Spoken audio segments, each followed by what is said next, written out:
tonight in the book of Proverbs. That's what we're going to do if you want to turn there. You know, I said there a couple of weeks ago when we started that chapter, you know, it's kind of a sort of a collection of Proverbs, and Proverbs is sort of that way. Sometimes it'll maybe hit on a subject and touch, you know, on 4 or 5 verses. But this just seems to be some short little collections of Proverbs. Solomon, again, he's given some good advice, and he you know, he uses the term here again, my son, in this chapter.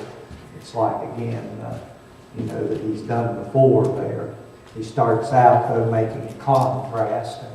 And again, Proverbs, when you study those, they're really a lot about contrast. But there's such good truths in those contrasts.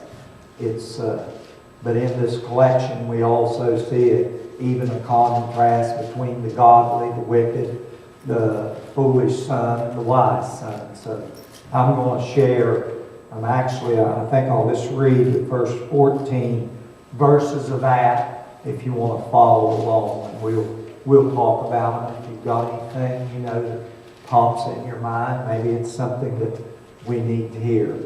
But the Proverbs of Solomon: a wise son maketh a glad father, but a foolish son is the heaviness of his mother. Treasures of wickedness profit nothing, but righteousness delivers from death. The Lord will not suffer the soul of the righteous to famish, but he casteth away the substance of the wicked.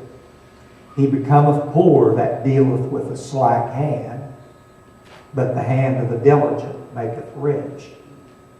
He that gathereth in the summer is a wise son, but he that sleepeth in the harvest is a son that causeth shame. Blessings are upon the head of the just, but violence covereth the mouth of the wicked. The memory of the just is blessed, but the name of the wicked shall rot. The wise in heart will receive commandments, but a prating fool shall fall. He that walketh uprightly walketh surely, but he that perverteth his way shall be known.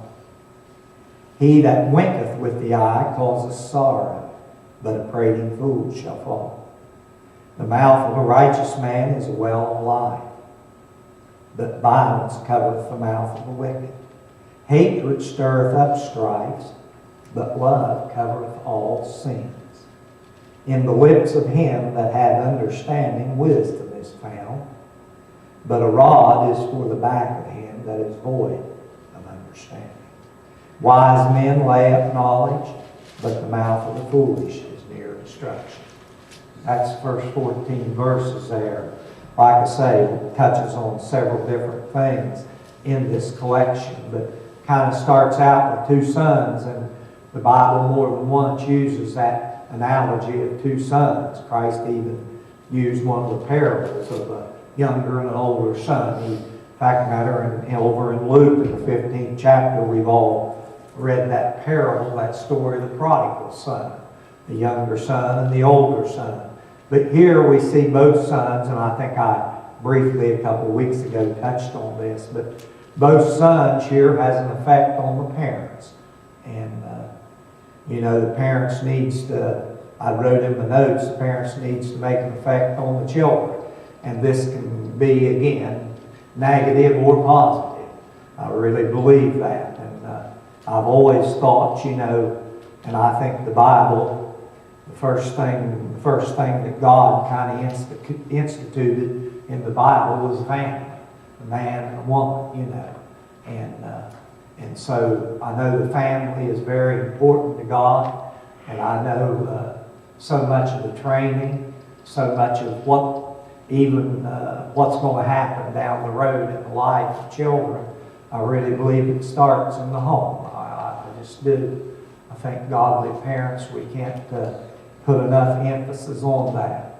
Children that has no spiritual training or anything, I think they're at a disadvantage in life. I really, really do. They may have good moral parents and everything, but they're at a disadvantage if they're not getting spiritual truths from God's Word, or spiritual truths in the home from the parent were just so necessary. But I suppose you could say, both affect each other in that first verse. The good son, or the wise son, he makes the father glad, and I'm sure he makes the mother glad. The foolish son, though, is heaviness or grief, probably would be a better translation, can bring grief upon the family. And as I read that, I couldn't help, because just recently in the news, that little old boy out there in Doddridge County that done that horrible thing to his family. I think he's about 18 years old now. You just can't quite wrap your mind around what causes, people a lot of times to do what they do and get so far off course in life. You really can't wrap your mind around it. And some of the things that we see in society today that's going on, you can't. It's hard to wrap your mind around it when you look at it from a. You certainly want to believe that there's a spiritual element there that's missing someplace or the other. I know that there's mental issues, there are real issues in people's lives, and so I don't know. I seen him the other day, and they had him shackled. He just looked like a little old child. Really, that's what he looked like. Thought, my. I messed his life up so bad. But what Solomon is saying here, wise son, and that wisdom, as you read Proverbs, as you read the Bible, this wisdom is godly wisdom, is what it is. I've always, I've heard this years ago, the first impression that children has of God, it starts at home with the parents. It really, really does. It starts at home with the parents. And so it kind of hurts your heart when you see children, gets herself such a jam. We just recently, all of us knows what happened over there at the mall. Those two young men, both of them went in there, whatever for the reason, wanted to do that. And, this led to an awful tragedy, an awful thing happening here in our community. And you still wonder, surely there's some kind of spiritual element that's missing in those situations. So what Solomon is saying there is the wise son brings happiness, foolish son can bring grief on the parents. And like I say, Jesus, he used the parable of two sons. And when you read Luke 15 over there, and that's where it is, the story of the prodigal son, you find out that, of course, the father there is portrayed as God. God, with open arms, welcomes back those kind of sons. That's the kind of God, the God of love that we serve. But they have to be like that prodigal son or that lost son. They have to come to themselves, and they have to see themselves. And in that parable, when the person finally comes to himself, it's such a right step in the right direction, because God was there with open arms, to welcome that son back. Yes, in verse 1, we see how wisdom affects others. You can probably say that it has such a positive effect. It really does. And that's just not within a family setting. That's whoever we're dealing with in life. If we can deal with it in a wise way, in a godly way, it's gonna make a difference in the hearts and lives of people. It's the reason Paul talks so much about, we all are in the old flesh, but boy, oh boy, we got the Spirit of the Lord that lives within us. We need to be Spirit directed as we deal and try to, deal with other individuals. So verse 1, we just kind of see these two sons. Again, such contrast. The Bible uses contrast all the time. Teach does that, through the Bible, basically. So again, verse 2, we kind of see the account here. In verse 2, treasures of the wicked, they profit nothing, but righteousness delivers from death. So here now we see again contrast between the wicked and the righteousness. We see this. Righteousness has a basically a greater value than any kind of ill-gotten gain. You could probably put it in that way. It just really does. Now that's according to God's Word. It just has a far greater value. We probably, and all of you understand this, but the righteousness that you have is imputed righteousness put on your account through Jesus Christ. And our righteousness is like filthy rags. So again, this imputed righteousness, it's such a great thing to have in our life. And I think that's kind of the thought that's being carried out here. This righteousness, kind of righteousness, has a far greater value than ill-gotten gain or treasures. If you don't get treasures by honesty and hard work, it profits nothing. That's what it does. Fact of the matter, Jesus said over in Matthew 16, verse 26, he said, "What shall a man profit if he gains the whole world and he loses his soul? What shall a man give in exchange for his soul?" So it's again, we just need this balance in our lives. And boy, I tell you, if you've got that spiritual persuasion in your life or that balance in there, it's going to help us to keep all of this stuff in perspective. We live in a country, we can just get as much wealth and stuff about as we choose in this country. We just live in a country where there's just opportunities abound, And but still, if that's what our life is all about, there's such a missing out. It really, really is such a missing out. So there needs to be that balance. So thank the Lord tonight for that balance in your life, because it's this righteousness that's put on our account, the righteousness of Christ. A lot of times I pray, the Bible says the eyes of the Lord is over the righteous. His ears is open unto their prayers. And I pray a lot of times when I'm praying for sick people, that may come into my mind, and I say, Lord, I don't pray in my righteousness, but in your righteousness. It's your righteousness. It's not my righteousness. It's that righteousness that's been put on our account. That's something that's my. It's far greater than probably any other thing. If we believe there's a heaven, if we believe there's a hell, we need this righteousness. This righteousness that comes from God, that He provided for us through His Son Jesus Christ. Verse 3 there, the Lord will not suffer the soul of the righteous to famish. God, God can't work in our lives, really, until we get that righteousness, until we get Christ in our hearts and our lives. I've got a neighbor there, that just dealt with cancer. I love to see him just have the righteousness of Christ. I just pray and pray and pray for him. And, even pray that his situation, maybe will drive him to that place. I know he's an independent individual and everything. Has about all that he needs, materialistic. But my, something, good, very good person, something so missing in his life. This verse, again, it shows, the rewards of the righteousness.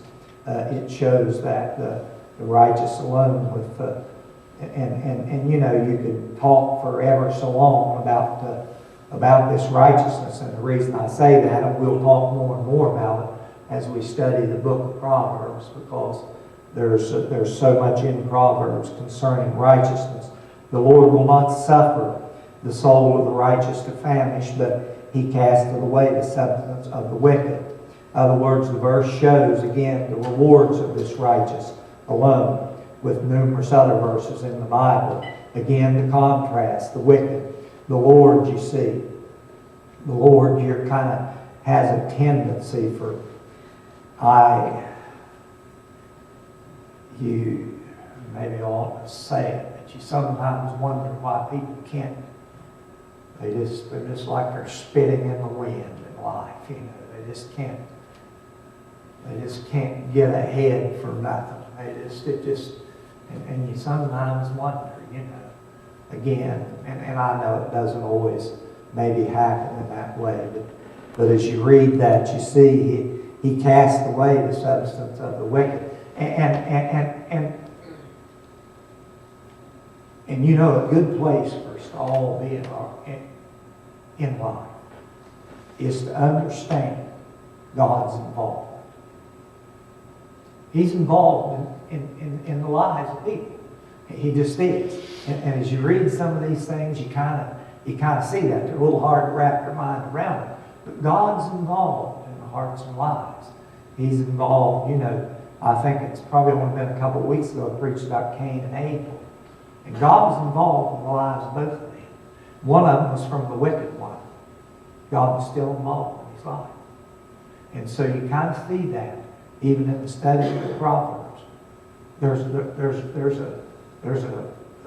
involvement there, an unseen hand that's working there.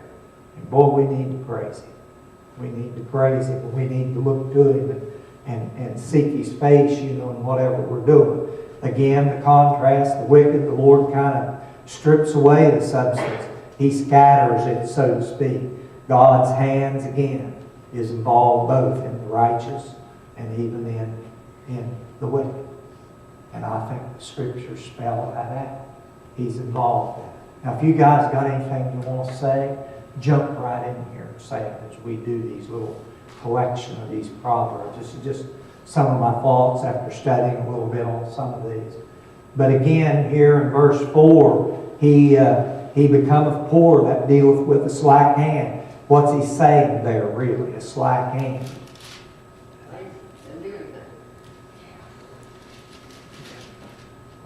I seen a guy down there Sunday, you know, as we was coming back from church. Guy looked like he'd be a lot more able to work than me.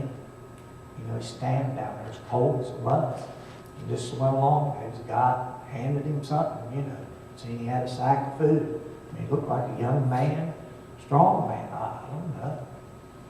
He was just standing there waiting for people to come off the Memorial Bridge, you know. Back about 10 years ago, I tried to begin the Jefferson bus.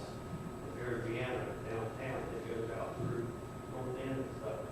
There was a young man on the bus, and he had this particular thing with him. One of the ladies sitting across from him asked him what that thing was he had. And he pulled it out part way, and it was a golf ball retriever, what it was. You know, the little basket on the end of it. Yeah. And he told her what he was doing. He'd been up to the country club, working for them, retrieving golf balls for their driving range. And they paid him, it was either 25 cents or 50 cents a golf ball.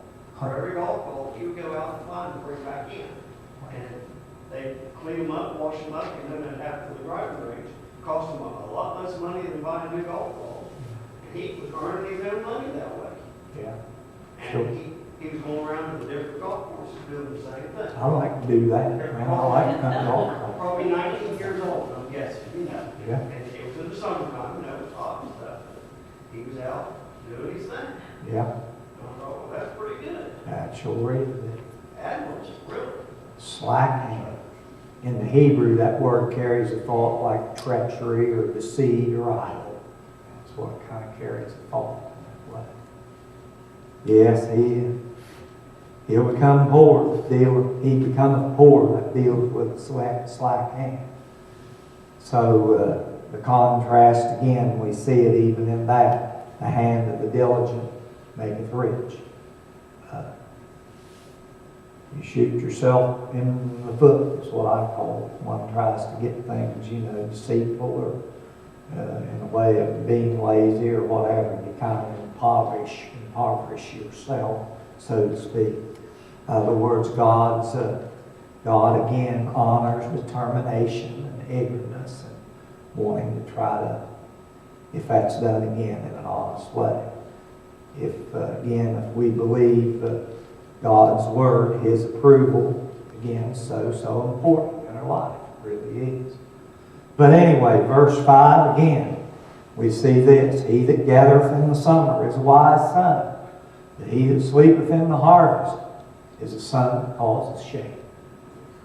Got to be a worker.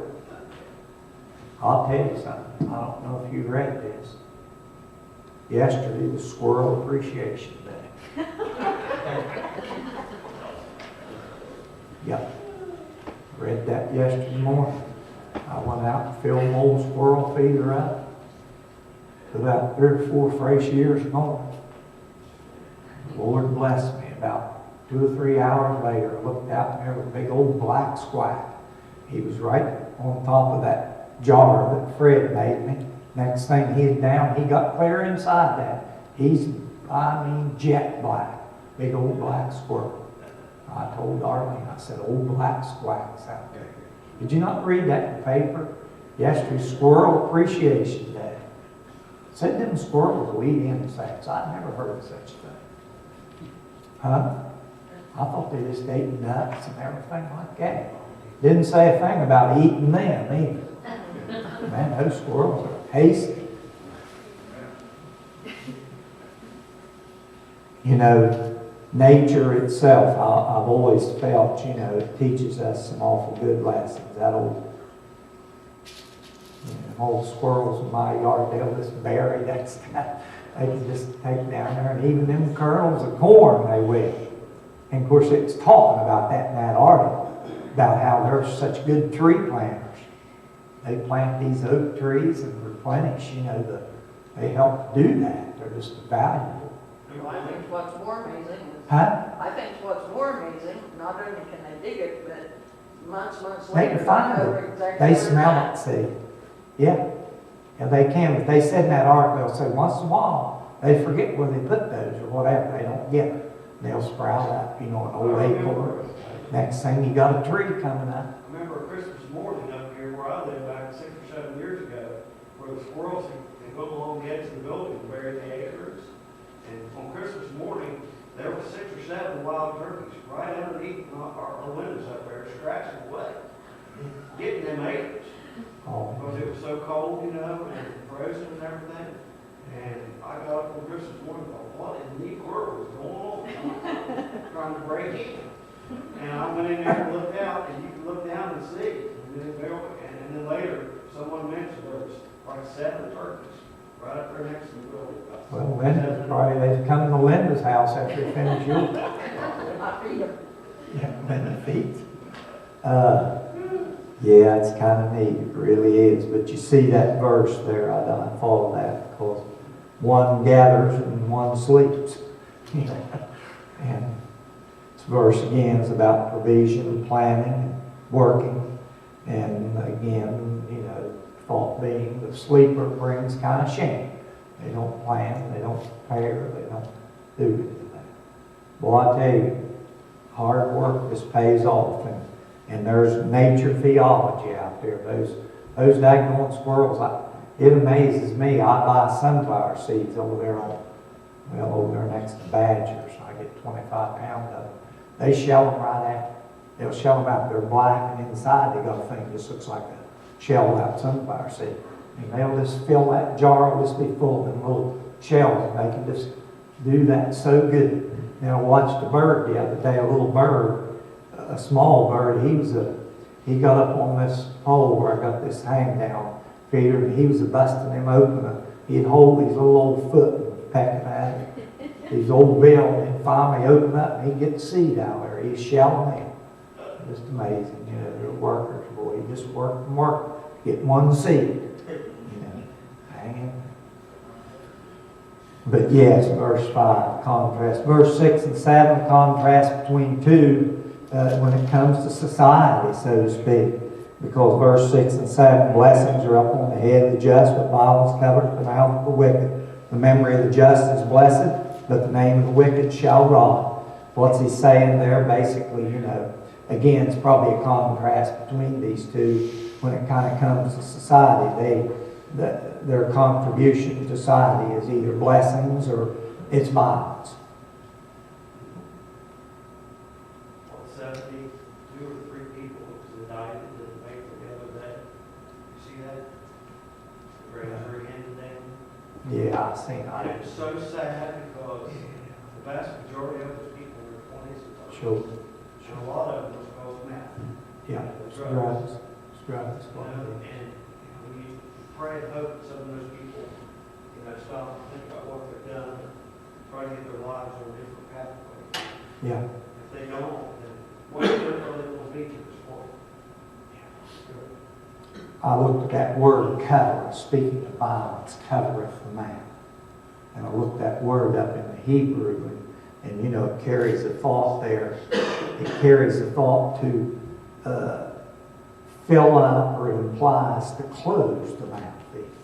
And I thought, well, there's a thought there maybe that violence can do you in, close your mouth, so to speak. Maybe it really doesn't do that in that way. But the just is kind of crowned with blessings from heaven's realm. We talked about that Sunday a little bit. Quite a contrast, too, to the memories that these two leaves. One's a blessing, the other, rots. It's a bad memory. Yeah. One is precious memories. The other is basically adored or whatever. Violence, it leaves it's got to leave an awful memory. It surely does in that way. So again, you kind of see that contrast there in those two. Anybody got anything on those verses 6 and 7 that you want to say? My Bible one that overwhelms the mouth of the wicked says the trouble caused by their lips will eventually ruin them. Sure. That's right. Will you explain those? Could very well be. It's going to destroy somewhere or the other. Verses 8 through 10, these verses, we see some more contrast between the wise, the way of the wise, and the way of the fool. See that here. The wise shall receive commandments or teaching. Glad you guys come out tonight. A little bit of Bible study. It's a wise thing to do. A lot of people don't see that. It's a wise thing. You open your Bible up, you try to study it, you try to learn some of the ways of the Lord, the things of the Lord. It's not wasted time at all. It's not at all. But we see this. The wise shall receive commandments or teaching. The prating fool will actually fall. Again, the word prating there implies a language. The fool is full of talk but void of teaching. And this again will probably lead to destruction in the lives of an individual in that way. The upright and the wise walk surely. His integrity provides for a sure walk in this life. Again, such a contrast, one that perverts his own ways. And boy, the paper's just full of that. People just pervert their own ways. When the Lord's not in the picture, oh boy, it's we just so desperately need that spiritual influence to counteract a lot of things in this life. And that's one of the values. And, seeing that God is involved in that. So, a contrast. He perverts his ways, and this may work for a while, but eventually his ways they'll be revealed, or they'll be known, or whatever, in that way. That's probably the thought that's being carried out there in that particular verse there. Goes on and talks about, even the winking of the eyes there in this. The winking of the eyes. But the winking of the eyes suggests this mischief or causes trouble. And this trouble, again, it's like the writers bringing out, it can be to himself, it can be to others. Probably also implies, deceit or whatever in that way. Verses 11 through 14, the last 3 or 4 verses there, we'll look at those. We see a contrast here between the mouth of the righteous and between hate and love, and also even the mouth of the wicked, or the foolish. The mouth, again, I read this someplace, and I even jotted it down. It says the mouth is kind of the outlet of the mind. And I thought that was kind of a good thought. You know, Jesus, he taught for out of the abundance of the heart. You know, and that word heart would probably translate as mind or intellect or whatever. You know, the mouth it'll end up speaking in that way. So we kind of see that in this particular, the mouth of the righteous is a well of life. It's like a spring that issues out edification that promotes good. So anytime, you know, that the things that come out of our mouth, we need to evaluate it sometimes. You know, is this thing, is it edifying, is it building up, or is it being whatever, you know? And we've all been down that road. You know, I think again, the more that we can have, you know, the mind of the Lord, and more being conscious of what we say. No wonder James says to be slow to speak, swift to hear, and slow to wrath. You know, again, wisdom literature that James is talking about. In fact, the matter of James, he talks over, you know, in the 3rd or 4th chapter over there about how the tongue or the mouth, you know, it's unruly, it's full of deadly poison, and how much damage can be done from the mouth. Boy, we see probably verbal abuse is an awful, horrible thing. Really, really is. Some people live with that in their family settings. They'll live in it for years and years and years. It's verbal abuse. And it's really hurtful people. And for the Christian, you know, we have to try to edify. I said this to you guys before. You know, it's always good to be around someone when you leave there, you feel a little better about yourself. You know, you just got a way of doing it. My, what a good thing to kind of try to emulate in our lives, you know, to model in our lives as God's people. Because again, the mouth is the outlet of the mind. The mouth of the righteous is a well of life. It's like a spring that issues out edification. That again promotes this good. And it edifies or builds up in that way. We see again that violence here, it covers the mouth of the wicked. It's almost a repeat of that verse 6 again. In verse 12, we see a contrast between hate and love. One, you see, stirs up, and the other covers. That's what it does. The hate kind of stirs up, the other covers. I always like what Peter, you know, what he wrote over in 1 Peter, the 4th chapter, and you know, he talks about the day of the Lord is at hand, but he gives some good advice. Let me read this, I can't quote it exactly. 1 Peter, 4th chapter, verses 7 and 8. I've always had that underlined in the Bible because it's so good. Verse 7 and 8. He says, but the end of all things is at hand. Be ye therefore sober and watch unto prayer. In other words, we should be of a sound mind. That's what sober means, or smart, or intelligent, self-control. Then he says, and above all things, in verse 8, have this fervent love. In the Greek, that carries the thought to be intent or firm or fixed on something. This fervent charity or love among yourselves. For this charity shall cover the multitude of sin. As I read that Proverbs, I just wondered, you know, maybe if Peter, I'm sure they had the writings of Solomon at that time. But love does cover multitude of sin. Probably will do it for you.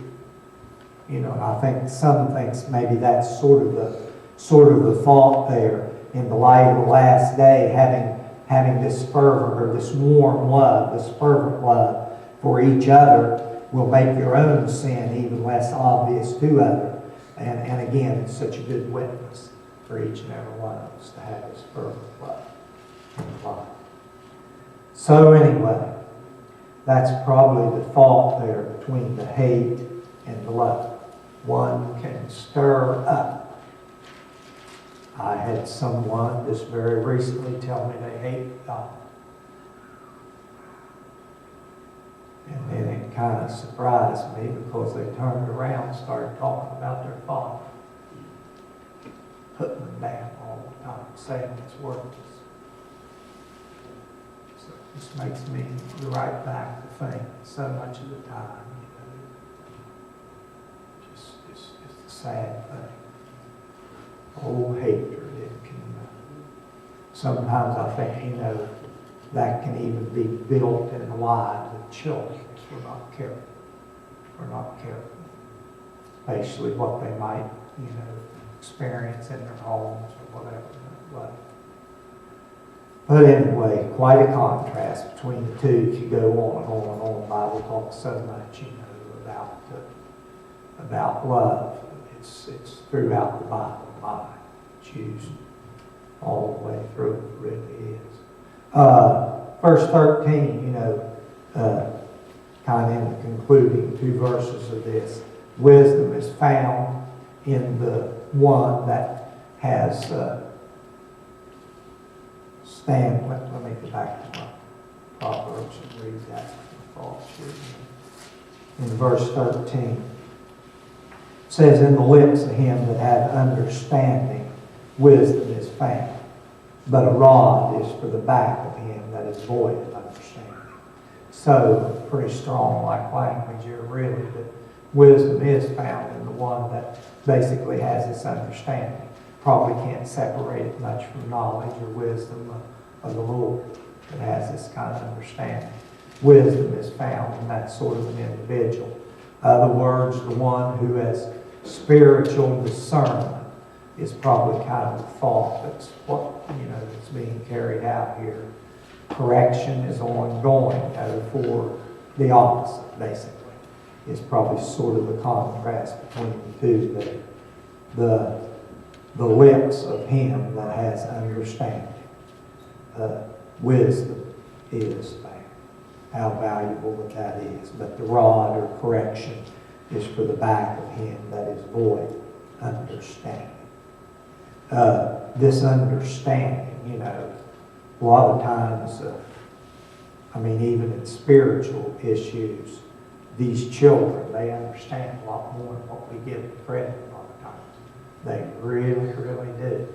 And, you know, we don't want to ever stunt them in any way at all, you know, with them coming to the Lord or whatever in their life. But this understanding can start very, very early in the life.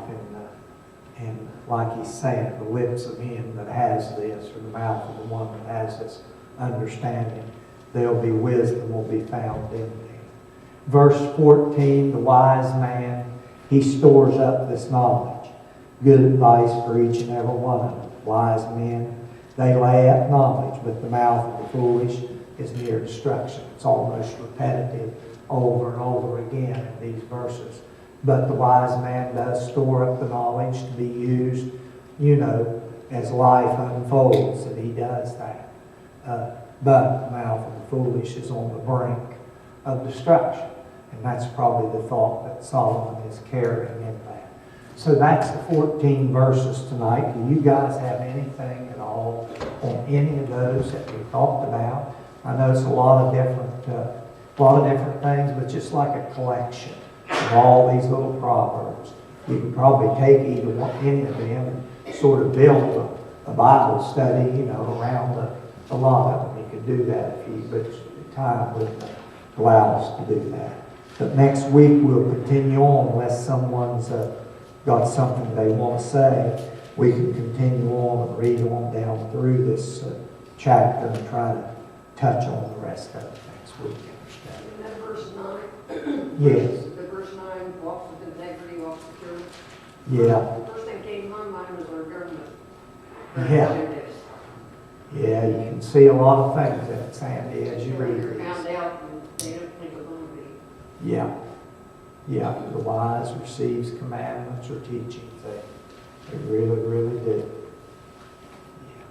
So true, so true. Anything else that anybody has at all on the study this evening? If not, thank you all for coming. We'll have prayer together this See, evening. Lord, I'm gonna put this paper up back here, if anybody has time, then come down and clean a little bit. Yeah. Just jot down what you did, Okay. and then anybody can do, we can look at it. Okay. Don't have, long, we don't have to Yeah. trip over. Will you contact Gary at out too, Yeah, I'll call or him. you'll tell Gary? He'll come. Okay, and remember Jean and the loss of brother. She's, and the other prayer needs. Father, we just thank you for a time together. Thank you for the time and the word this evening. And Lord, we just thank you, Heavenly Father, for what you do, for what you're going to do. We pray that we might gain this godly wisdom in our lives, that we might grow greater in our understanding of spiritual truths. We pray that we might be able to apply and use them in our everyday life, Lord. So please help us to continue this walk of faith as we deal with others. Sometimes it's difficult, Lord, but help us again to always understand that you are involved in the lives, not only the good, but even in the wicked. So help us, Lord, to try to be a witness for you in that way, to try to rescue, to try to reach out, try to share the love of Christ and to share the good news of Christ, the lost and dying world. Thank you again, Lord, for those that's come this evening. Bless them, their families. For those who couldn't be here this evening, we pray special prayers for them, Lord. And again, for those that's just sick, afflicted, and hurting, and different lost loved ones, and just different issues that they're dealing with, Lord. May they feel your presence and your comfort, your love, and your healing. So please be with us now. Watch over and care for us. Forgive us, Lord, where we fail you in any way. In Jesus' name, amen. Okay, well, thank you all for coming this evening.